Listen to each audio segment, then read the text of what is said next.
pong AMLAC at saka daw po itong BSP at ilang kongresista inireklamo daw po mga kababayan sa umano'y paglabag sa bank records ni na Atty. Carpio at nitong si Sara Duterte mga kababayan at nagsampa ng reklamo ito pong asawa ni Sara Duterte na si Mans Carpio. So ito, pakinggan po natin. Personal na nagsampa ng reklamong kriminal kaninang umaga si Atty. Manasseh Carpio, asawa ni Vice President Sara Duterte, laban sa ilang opisyal ng gobyerno at mga mambabata sa Quezon City Prosecutor's Office. Pero hindi ito sumagot ng mga tanong mula sa mga media. Sa halip ay ang kanya na lamang. Pero inyo mga kababayan ito palang si Mans Carpio katulad din ni Sara Duterte. Pagdating po sa media, pipi din, ayaw tumanggap ng tanong. Ano po at ayaw sumagot sa mga tanong ng media.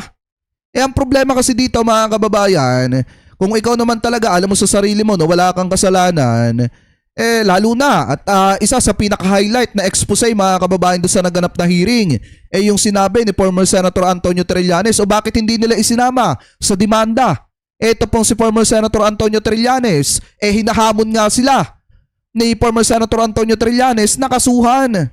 Diba mga kababayan, nakasuhan siya. Pero ang kinasuhan lang dito ni naman Carpio ito pong AMLAC, BSP at ilang kongresista.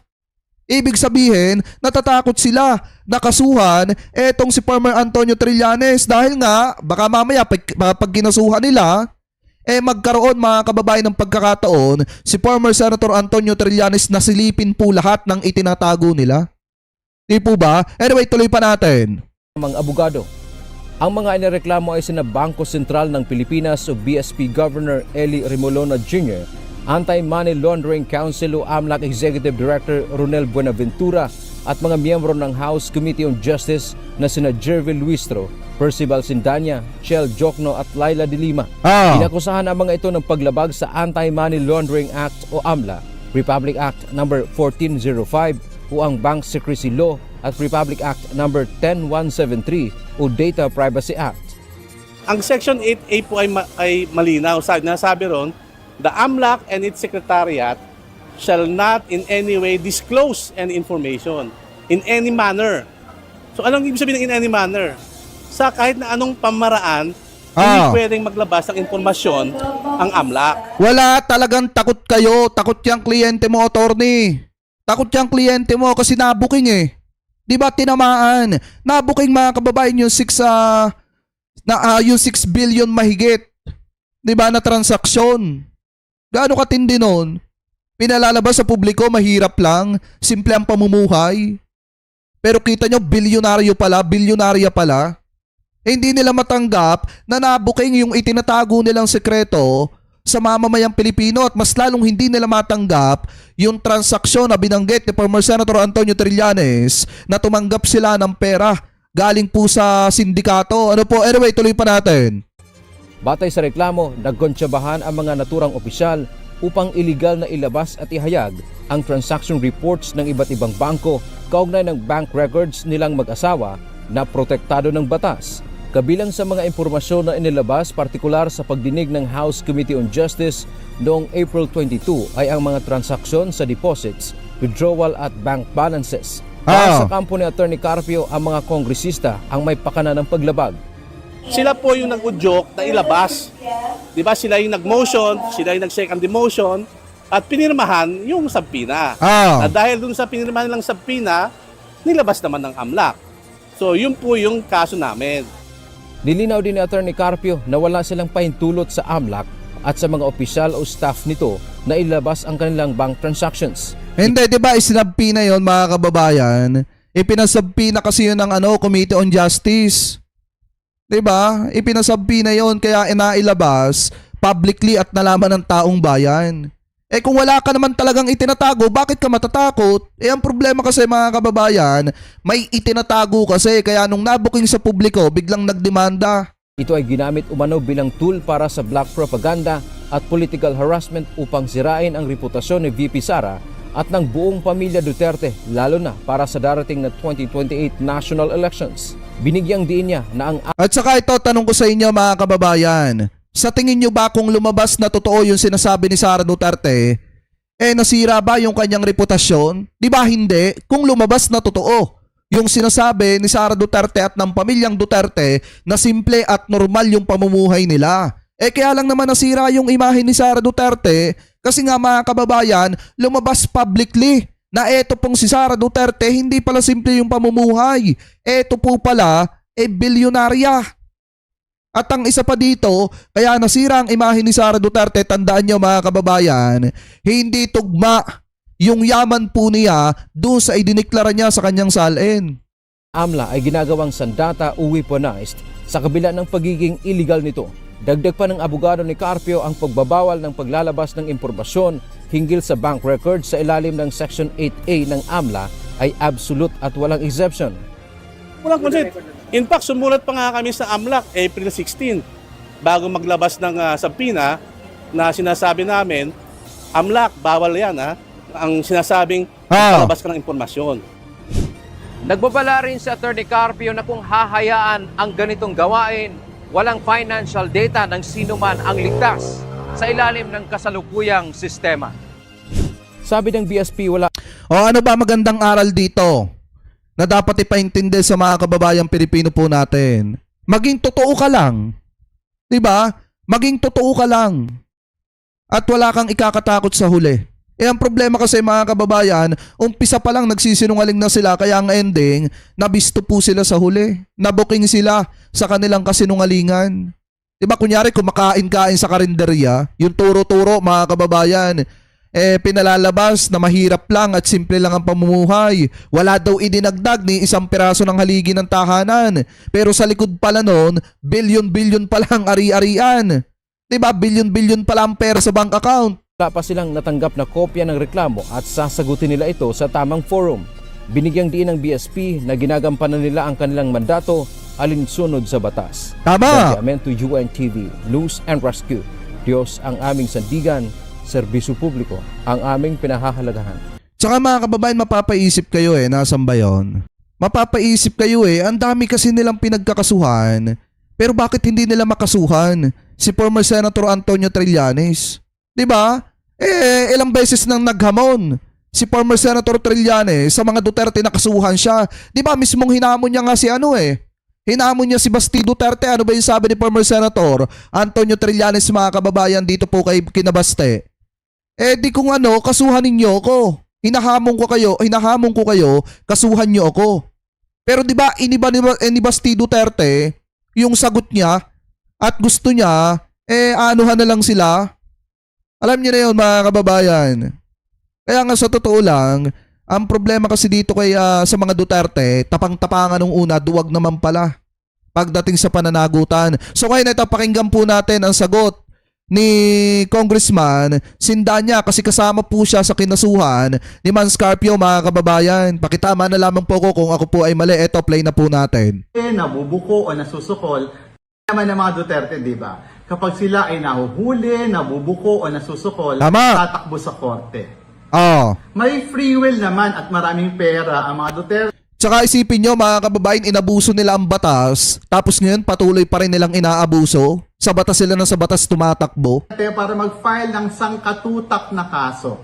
Lagi naman nilang ginagawa yan. Pero sa dulo, simple lang ang tanong. May na-violate ba na batas ang members ng Committee on Justice at ang AMLAC sa paglalabas ng report on covert and suspicious transactions? Malinaw ang sagot, wala. Tama. Mas malinaw pa sa sikat ng araw sa tanghaling tapat ngayong summer, may exemption sa bank secrecy law. At yun ay impeachment cases. Kaya ang advice ko sa kampo ni VP Sara at kay VP Sara, kaysa mag-aksayan ng papel, ng oras, sa kaka-file ng mga kaso, humarap na lang siya sa darating na Miyerkules sa Committee on Justice at doon siya magpaliwanag. Diba mga kababayan, yun ang pinakamainam. Igamitin ni Sara Duterte yung pagiging Duterte niya. Diba, yung tapang-tapangan nila, ilabas nila sa Committee on Justice. Harapin niya. Ang dami-dami niyang abogado pero ni isa wala man lang humarap. Diba? Ni isa wala man lang nagpayo kay Sara Duterte na sasamahan kita, pumunta ka doon, sagutin mo ang tanong nila, i-depensa mo yung sarili mo, nandito lang kami ng mga abogado mo. Wala man lang nagsabi na ganun. Kaya nga sa totoo lang mga kababayan, masyado po nilang inaabuso ang proseso ng batas dito po sa ating bansa. Magnanakaw, gagawa ng hindi maganda, tapos tatakbo sa korte. Tinakawan na nga nila ang mamamayang Pilipino. Tinatapakan pa nila ang proseso ng batas dito po sa ating bansa. Kaya hindi ko rin masisisi yung iba mga kababayan Pilipino po natin kung bakit mas ginusto nila na magsumbong sa International Criminal Court kaysa dito sa ating bansa. Kasi nga mga kababayan, kapag nga pala mga Duterte ang kalaban mo, talagang lulubos-lubusin nila ang pag-abuso sa proseso ng batas para lang magtagumpay sila mga kababayan sa gusto nilang gawin. Ano po, pero nakakapagtaka po talaga dito, sa dami po ng mga kinasuhan nila, pero bakit si former Senator Antonio Trillanes hindi po nila nakasuhan? Kasi nga sabi dito sa nakita po nating interview dito po kay Attorney Jesus Palsis, sabi po dito, asawa ni VP Sara, bakit hindi nagsampa ng perjury versus Trillanes? So ngayon ito, pakinggan po natin. Wala bang bulong sa mga Tweety Bird mo kung anong Tungkol saan? mangyayari Tungkol sa saan? Wednesday? Sa muling pagpapatulog? 29 yan, ano? Oo, 29. Sa pangatlong bloodbath, Sir Dandro, Sir Willie, maririnig natin sa wakas ano yung ebidensya na meron ang House galing sa NBI tungkol doon sa assassination plot or the contracting of an assassin by the Vice President against the First Family and, of course, the President. Tama. From BBM to the First Lady to Speaker Martin Romualdez. Ang sabi kasi ni Congresswoman Zamora on record to I think 2 to 3 weeks ago, nung isang or dalawang hearing ago, sabi ni Congresswoman Zamora, part na siya ng impeachment prosecution team last year kung matutuloy sana yung Senate trial. And nakita na niya at nung ibang House prosecutors yung evidence na nahawak ng NBI or nagather ng NBI as to the plot or conspiracy to assassinate the President and the First Family. So, yan ang pangatlong bloodbath sa April 28 or 29. Aside from continuation ng pagbukas ng mahiwagang Box. BIR box. Pero Attorney So ibig sabihin, ang mga asahan natin, syempre isang tulog na lang mga kababayan. Alam niyo na, bukas 28, sunod 29 na. So sa 29 mga kababayan, impeachment hearing ulit. Impeachment proceedings ulit ni Vice President Sara Duterte. At ang aasahan po natin dyan, yung bukod doon sa pagbubukas ng box, patungkol po dun sa tax record ni Mans Carpio at ni Sara Duterte, isa din po dito, yung sagot ng NBI mga kababayan at yung natuklasan nila base sa kanilang pag-iimbestiga patungkol po sa pagbabanta ni Sara Duterte sa buhay ng Presidente, ng First Lady at ng former House Speaker. Ano po? Anyway, tuloy pa natin. Attorney Jess, kasi nitong Parang may Sabado, nabanggit may si press conference na nandun si Attorney Matibag, Oo. ang NBI Director. At ang kuyang, ang sinasabi niya, may findings na yung NBI na talagang mukhang hindi lang ito metaphor, hindi lang ito spur of the moment, yung kanyang pagbabantad dahil di umano. Hindi, sinabi naman talaga mga kababayan ng NBI na pasok talaga sa grave threat.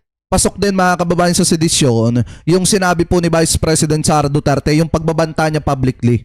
Kaya talagang yon, isang ebidensya yon mga kababayan, matibay na ebidensya yon na talaga makakapagpa-impeach kay Sara Duterte. Kasi hindi po maitatanggi ni Sara yon, lalo na at ang testigo noon, ang witnesses noon, hindi lang ako, hindi lang kayo na nanonood, kung hindi buong mundo mga kababayan. Yan pa nga ay naibalita sa iba't ibang pahayagan, lalo na sa ibang mga bansa mga kababayan, iba't ibang bansa, naibalita din po yan. Yang ginawang pagbabanta na yan ni Sara Duterte. Kaya nga kahit sabihin ng mga kaalyado niya na nagpipiling magaling na yan ay conditional threat, threat is a threat mga kababayan. Kahit pa conditional threat, pagbabanta pa rin yan. Ano po? Anyway, tuloy pa meron siya natin. talagang kinausap na tao Tsaka di ba parang si Madriaga may nabanggit din. na may kinausap din. Oo, na... Yun ba yan, Attorney Jess? Hindi, ganito Iba yan. pa. Siyempre, without preempting, and of course, until talaga ma-disclose sa impeachment hearing, we cannot say for sure if merong personality reveal or merong assassin reveal. Basta ang sigurado dyan, last year pa lang, nagsimula na mag-investigate ang NBI for the impeachment trial sana last year. And nakita na yan ng ibang mga congressman na magiging House prosecutors sana. So ang sigurado tayo sa ngayon, until marinig natin mismo sa NBI sa impeachment hearing, ang sigurado tayo, mayroong nag-gather ang NBI na evidence na more than just imagination or more than just an analogy, yung death threat ng Vice President sa First Family. Tama. Oo. Mapunta naman tayo kanina po si Attorney Man Scarpio, ang asawa po ni Yan. VP Sara Duterte, ay dumulog sa Cortes dito sa Quezon City. Parang questionin at i-demanda yung mga Naglabas. personalidad tsaka yung mga ahensya ng pamahalaan na naglabas ng kanilang mga bank records. Ano pong take nyo doon? Ng complaint niya. Pero Bank records. Ano pong take nyo doon? hindi pa natin nakikita yung laman ng complaint niya. Pero kung ang sinasabi nila, and ito yung galing mismo sa kanila, sa lawyer niya at si Atty. Man Scarpio, na nag-file sila ng violation of bank secrecy, violation of AMLC, or other criminal offenses related to the disclosure of the transaction history na nangyari last week. Yun lang yung kaso. Wala tayong narinig na sinabi nila nag-file sila ng perjury either against Senator Trillanes or any of the officials who testified last impeachment hearing. Why is this important? Kasi kapag ang criminal case na kinaso lang niya ay violation of disclosure, hindi niya hindi niya Pinapasubali, dinideny ano? na merong totoong record. Tama. Kanya Kasi bruin nyo mga kababayan na siguro napapaisip din kayo. Isa sa pinakamabigat na nag-expose mga kababayan doon sa nagdaang hearing sa Committee on Justice ay ito pong si former Senator Antonio Trillanes. Napakabigat nung expose niya mga kababayan at talagang kinonfirm po yan ng AMLAC. Ngayon na nakakapagtaka dito, bakit hindi po nila kinasuhan? Di po ba? Kasi nga, mga kababayan, mahirap kasuhan yung taong nagsasabi ng totoo. Kasi kapag gayon mga kababayan, halimbawa kinasuhan nila si former Senator Antonio Trillanes at ipinresenta lahat ni former Senator Antonio Trillanes yung mga ebidensya laban po dito sa mag-asawang Duterte, baka makalkal lahat ng itinatago pa nilang iba. Ano po na may hawak, ito pong si former Senator Antonio Trillanes na ebidensya laban doon. Diba? Biruin nyo, siguro napapaisip din kayo, ba't nga naman hindi nila kinasuhan etong si Trillanes? Napakabigat ng in-expose mga kababayan ni former Senator Antonio Trillanes laban po kina Man Scarpio at Sara Duterte. ang nireklamo lang ay disclosure or invalid disclosure of his records. Kung perjury sana yung kinaso niya, then that could be a sign for us or an indication na fake news or mali yung AMLC report. Tama. But since he did not file a perjury case, by implication, it means totoo yung report, Yes. kaso sinasabi niya, wag lang i-disclose. Oo. And by the way, bakit natin hinahanapan ng perjury case si Atty. Man Scarpio? Kasi nag-file siya ng perjury case against Ramil Madriaga. Tama. Nag-file siya ng perjury case against Ramil Madriaga. So, kung kaya niya mag-file ng perjury case against Madriaga, ang malaking tanong, bakit hindi niya kinakasuhan si Trillanes ng perjury case since Takot. 2015? Or ba't hindi niya kinakasuhan ng perjury case si Trillanes at lahat ng nag-testify last week ngayon? Oo, tama, di ba? Kasi mga kababayan takot eh. Di ba takot? Takot itong mga Duterte kay former Senator Antonio Trillanes kasi totoo ang sinasabi mga kababayan ni Trillanes. At hindi nila mapapasinungalingan yun. Kasi ilang beses na po naghamon eh. Ilang beses nang naghamon itong si former Senator Antonio Trillanes na sige, kasuhan ninyo ako, hinahamon ko kayo. Pero iba ang sagot ni Basti Duterte mga kababayan. Tapang-tapangan, wala din naman. Diba? Kaya nga mga kababayan, sa totoo lang, mahirap kasing banggain yung taong nagsasabi ng totoo. Kasi hindi naman magsasalita ng ganyan si former Senator Antonio Trillanes kung wala siyang ebidensya. Matagal na panahon yan tinrabaho to. At siguro mga kababayan, sa matagal na panahon na yon, nakalikom na siya ng sapat na ebidensya na pwede niya maging sandata laban sa mga Duterte. 10 years na nga na ito ang binabanggit ni dating Senator Antonio Trillanes. Tama. Pero hindi siya nagtangka man lang na mag-file ng perjury case against Trillanes, di ba? Especially under oath. Ilang beses, itong sinasabi ni Senator Trillanes, hindi lang sa impeachment siya under oath. He was also under oath nung Quadcom or yung mga ibang hearings noon. But Tama. ito, isa pang tanong, hindi lang si Atty. Man Scarpio ang kailangan nating hanapin. Minimension lagi si businessman Sammy Uy. Bakit natin kinakasong libel or perjury si Sammy Uy Sammy against Uy. Senator Trillanes? Those are questions, important questions, because if they don't file those cases, it means either hindi sila bothered sa sinasabi ni Trillanes or totoo yung sinasabi ni Trillanes. Tama. Yun yung sinasabi ko na magkaiba yung false report halimbawa doon sa inaccurate. Yan yung malinaw doon eh. Di ba?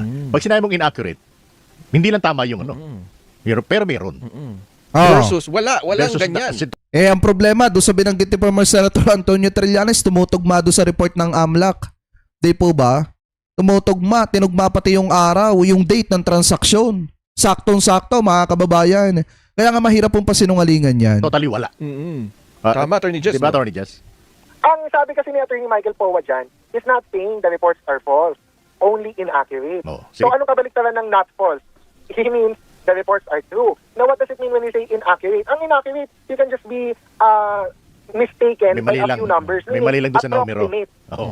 Maybe a few millions. Kasi kung billions, 6.77 billion yung total transaction. For Ah. that to be inaccurate, kung yun yung depensa ng spokesperson ng pangalawang pangulo, si Attorney Powa, then he's saying maybe the 6.77 billion is off by a few million or 100 million. Yes. So pwedeng mas Tama. So pwedeng mas mababa, Attorney Jess, pero Pwedeng pwede rin mas malaki. mataas, oo. Oo. Oo. Oh, mali report nyo. Hindi ganyan. Mas malaki. Oh, 8 billion nga umabot. Kasi, bakit pwedeng mas malaki? Pero mga kababayan, na isipin niyo po practically, hindi lang nasa 6 billion mahigit yung pera ng mga Duterte. Ako tingin ko, eto personal na opinion ko to Ako naniniwala ako na hindi lang 6.7 billion yung pera ng mga Duterte o yung dumaan sa kanilang mga kamay. Ika nga mga kababayan. Ako naniniwala ako na may mga dami account pa yan at naniniwala din ako na hindi lang sa bank account pa nakatago yung iba nilang pera. May mga pinagtataguan pa yan na iba. Mga kababayan, baka nga magulat tayo ang pera ng mga yan. Nasa 20 billion o nasa 30 billion. O baka nga umabot pa ng 100 billion. Di po ba? Kasi biruin nyo, ang pinag-uusapan pa lang natin dito, hindi pa to sa buong pamilya ng mga Duterte. Ang pinag-uusapan pa lang natin dito kay Mans Carpio at kay Sara Duterte. Yung sa bank account pa lang nila. Paano pa yung mga dami account na meron sila? Kung totoo man mga kababayan. Di po ba? Anyway, ituloy pa natin. Kasi yung total transaction history na present last week only covered and suspicious transactions. Yung mga below 500,000 pesos na pumapasok at lumalabas sa isang bank account, usually hindi yan kasama sa suspicious transaction and definitely hindi yan kasama sa mandatory na covered transaction. Transaction. Oh. So, ano pala, strategy pala dyan, dapat tagbe 20 mil lang. Tingnan ka ng 100,000. Para hindi ka umabot sa 500,000 na Hindi, threshold. tsaka pagka sabihin na natin may katwiran yung pagtakbo niya sa korte at kinukwestiyon. Ang tanong dito, sino pang ahensya po pwedeng mag-question kapag kami mga suspicious transactions sa bangko?